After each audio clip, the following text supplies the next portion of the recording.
සුබ දවසක් හැමෝටම. ඉතින් අද Python programming episode number 5 වලින් list ගැන කියලා දෙන්න යන්නේ. ඔයාලට මේ ගැන හතරවෙනි episode එකෙනුත් මම ටිකක් කියලා දුන්නා. ඔයාලා දන්නවා විචල්යක් එහෙම නැත්නම් variable එකක් තුල තැන්පත් කරන්න පුළුවන් වෙන්නේ එක් දත්තයක් පමණයි. නමුත් සමහර අවස්ථා තියෙනවා අපිට එක් දත්තයකට වඩා ගබඩා කරන්න වෙන. ඉතින් මෙන්න මේ වගේ වෙලාවල list භාවිත කරනවා. list වලදී අපි data ඇතුළත් කරන්නේ ස්ක්වයර් බ්‍රැකට්ස් ඇතුලේ. ඉතින් මෙතන ඔයාලට පේනවා ඇති L කියලා මම ලිස්ට් එකක් ක්‍රියේට් කරලා තියෙනවා. ඒ ලිස්ට් එකේ PROBE කියලා දත්ත කිහිපයක් ඇතුළත් කරලා තියෙනවා. ඉතින් කෙනෙක්ට මෙතෙන්දි ප්‍රශ්නයක් එන්න පුළුවන් මේ දත්ත එකම වර්ගයේ වෙන්න ඕනේද කියලා. නැහැ. මෙතෙන්දි integer, float, string මේ ඕනම වර්ගයක දත්තයක් ඔයාලට ඇතුළත් කරන්න පුළුවන්.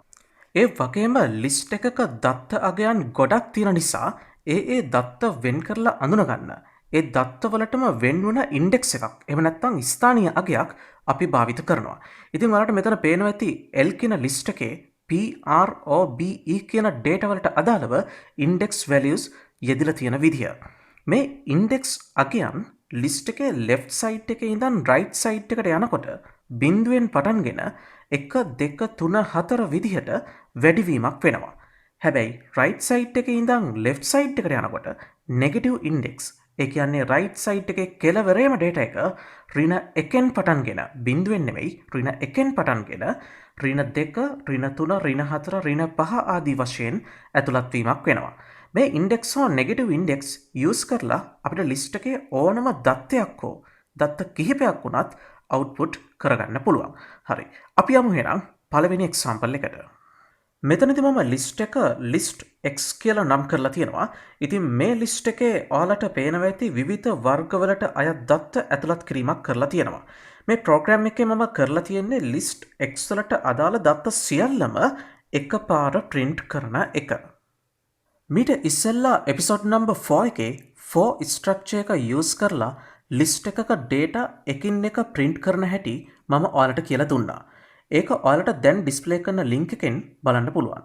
නමුත් මෙතනදී list x වල data සියල්ලම එකවර output වෙන නිසා square bracket ඇතුලේ තමයි result එක පෙන්වන්නේ. අපි බලමු program එක run කරලා මේ output එකම හරියටම එනවද කියලා. මම program එක code කරලා තියෙන්නේ. දැන් අපි run කරලා බලමු. හරි. දැන් ඔයාලට පේනවා ඇති output එක මම මුලින් කියපු විදිහටම ඇවිල්ලා තියෙනවා. මේ අපි කලේ සම්පූර්ණ list එකම output කරන එකනේ. දැන් අපි print function එකෙන් එක data එකක් විතරක් output කරගන්නේ කොහොමද කියලා බලමු.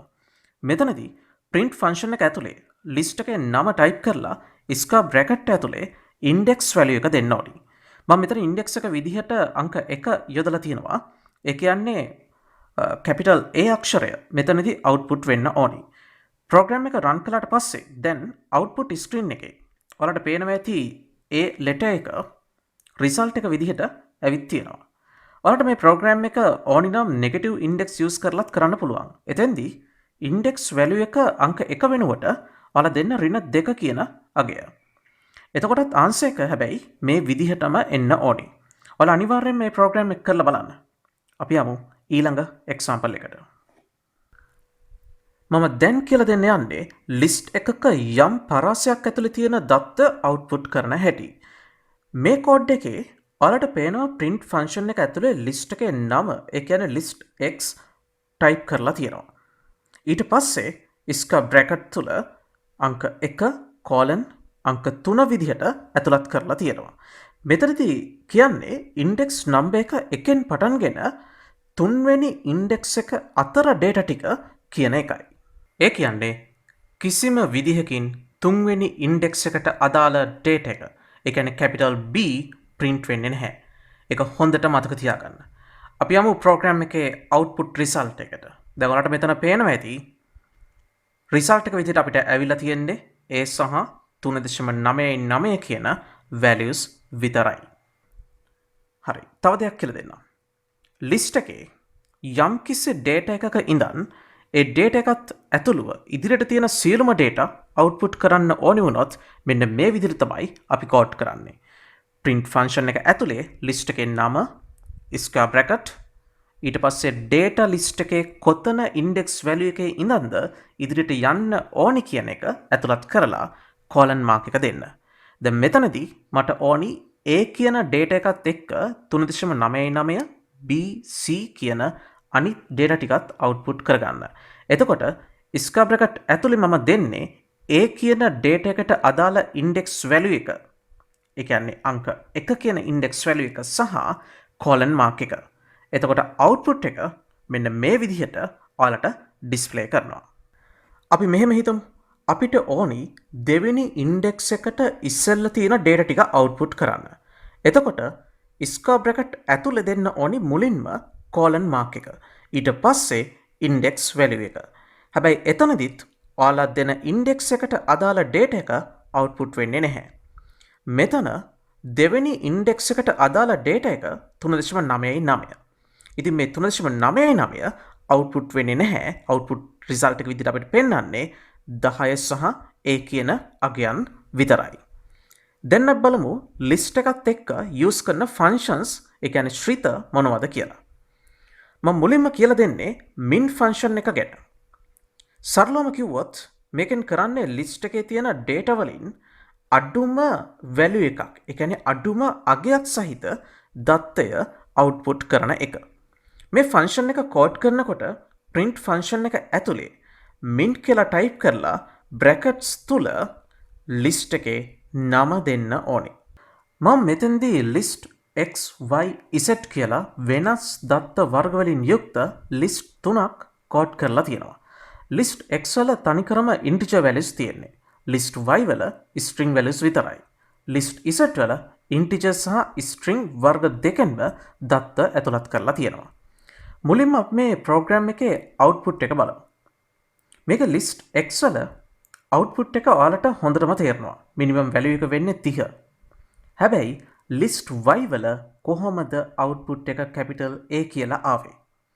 ඔයාලා දන්නවා හැම ඉංග්‍රීසි අක්ෂරයකටම තියෙනවා ASCII value එකක්. මේ ASCII value එක capital symbol වලදී වෙනස් වගයන් ගන්නවා. මෙතන capital A වල ASCII decimal value එක 65. හැබැයි simple A වල value එක වෙන්නේ 97. එතකොට ඒ දෙකෙන් minimum value එක වෙන්නේ 65 කියන අගය. ඒ කියන්නේ මේ program එකේ list y වල minimum value එක විදිහට output කරන්නේ capital A. හරි. list z වල data types mix වෙලා තියෙන්නේ. මෙන්න මේ වගේ වෙලාවල් වල min function එකේදී integer values වලින් තමයි minimum value එක ගන්නෙ. ඒක අපි ඊළඟට කතා කරන max function එකේදී වෙනස් වෙනවා. මේ program එක බලන්න. මෙතනදී capital A output වෙයි කියලා හිතුවට ඒක නෙමෙයි output result එක වෙන්නේ. මොකද min function එක මෙතනදී බලන්නේ integer values විතරයි. ඒක නිසා output result එක වෙන්නේ 68. දැන් ඔයාලට max function එක හරිය ලේසි. මෙතනදී output කරන්නේ maximum value එක. දැන් මෙතන program එකේ list x වලට අදාළව maximum value එක වෙන්නේ 80. list y වලට අදාළව maximum value එක වෙන්නේ simple A. ASCII values වලට අනුව. list z වල string data type එකේ values වගේම integer data type එකේ values උත් තියෙනවා. හැබැයි මෙතෙන්දී max function එක maximum value එක select කරන්නේ string data type එකේ values වලින් විතරයි. ඒ අනුව list z වල maximum value එක වෙන්නේ capital F. හරි. ඊළඟට අපි බලමු සම්පූර්ණ list එකම සහ list එකක් ඇතුලේ තියෙන data delete කරන්නේ කොහොමද කියලා. මෙතනදී අපි use කරන්නේ del කියන command එක. ඔයාලට පේනවා ඇති මම මෙතන list x සහ y කියලා list දෙකක් create කරලා තියෙනවා. මේ program එකේ මුලින්ම del command එක use කරලා list x වල දෙවෙනි index එක, ඒ කියන්නේ 30 කියන value එක මම delete කරලා තියෙනවා. මෙතනදී මේකේ syntax එක හොඳට ඔලුවට දාගන්න. මේ program එක run කළාට පස්සේ output screen එකේ අපිට පෙන්වන්නේ 70 80 50 කියලා විතරයි. 30 කියන value එක delete වෙලා.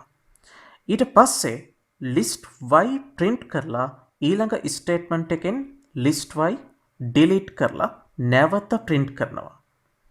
ප්‍රෝග්‍රෑම් එකේ අන්තිම ලයින්ස් තුන හොඳට බලන්න. ඩිලීට් කරපු ලිස්ට් එකක් අපි කොහොමද ආයි print කරන්නේ? ඒක නිසා ඔයාලට පේනවා ඇති output screen එකේ name error එකක් ඇවිල්ලා තියෙනවා.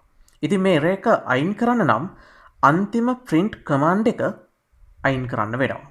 එතකොට අපිට නිවැරදිව output result එක එනවා. හරි. දැන් අපි බලමු list එකකට date එකක් add කරන්නේ කොහොමද කියන එක. මෙතනදී append කියන command එක අපි use කරනවා. මේකත් function එකක්.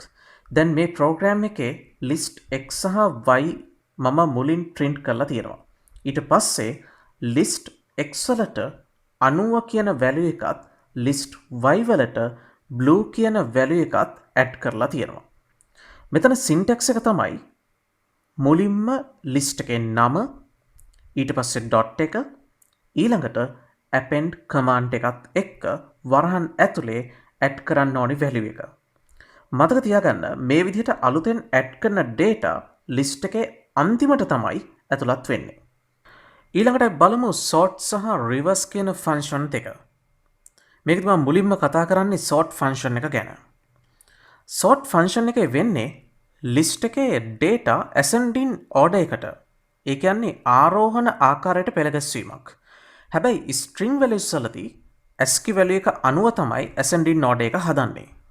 මේකේ syntax එක වෙන්නේ මුලින්ම list එකේ නම ඊට පස්සේ dot එක ඊළඟට sort function එක. ඉතින් මේ program එකේ මම list දෙකක් create කරලා තියෙනවා list x සහ list y කියලා. පළවෙනි එකේ integer values තියෙන්නේ. ඉතින් normally ascending order එකට ඒකේ output result එක අපිට ලැබෙනවා. දෙවෙනි එකේ string values තියෙන්නේ. ඉතින් මෙතෙන්දී order එක හදනකොට ASCII values වලට අනුව තමයි ascending order එක හදාගන්නේ. හැබැයි reverse function එකෙන් කියන්නේ අවරෝහණ එහෙම නැත්නම් descending order එකක් එහෙම නෙමෙයි.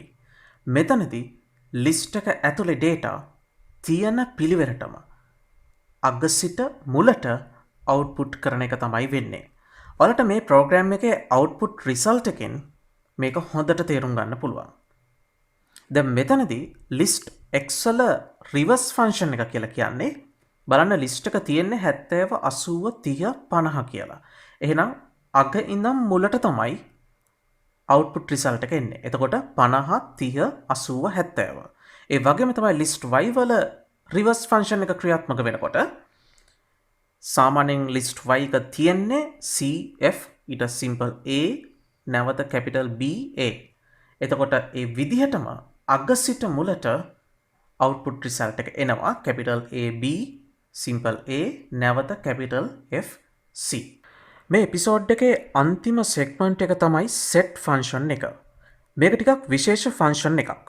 මේකදී අපි function එක හරහා ලබා දෙන අගේ තියෙන එකිනෙකට වෙනස් දත්ත output කිරීමක් කරන්නේ.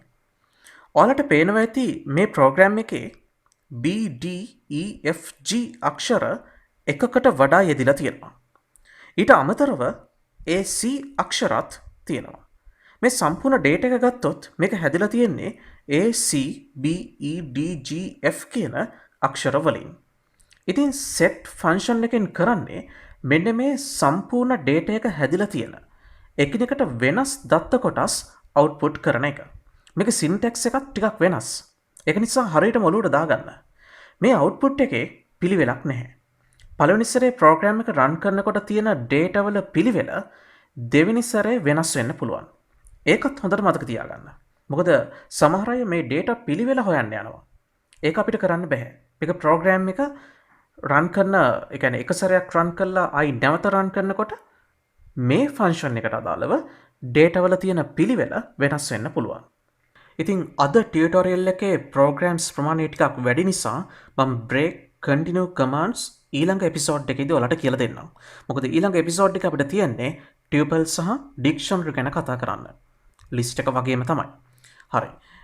අද කියලා දුන්න හැම program එකක්ම අනිවාර්යයෙන්ම ඔයාලා practicals කරන්න. එහෙනම් අපි ඊළඟ එපිසෝඩ් එකෙන් නැවත හමු වෙමු.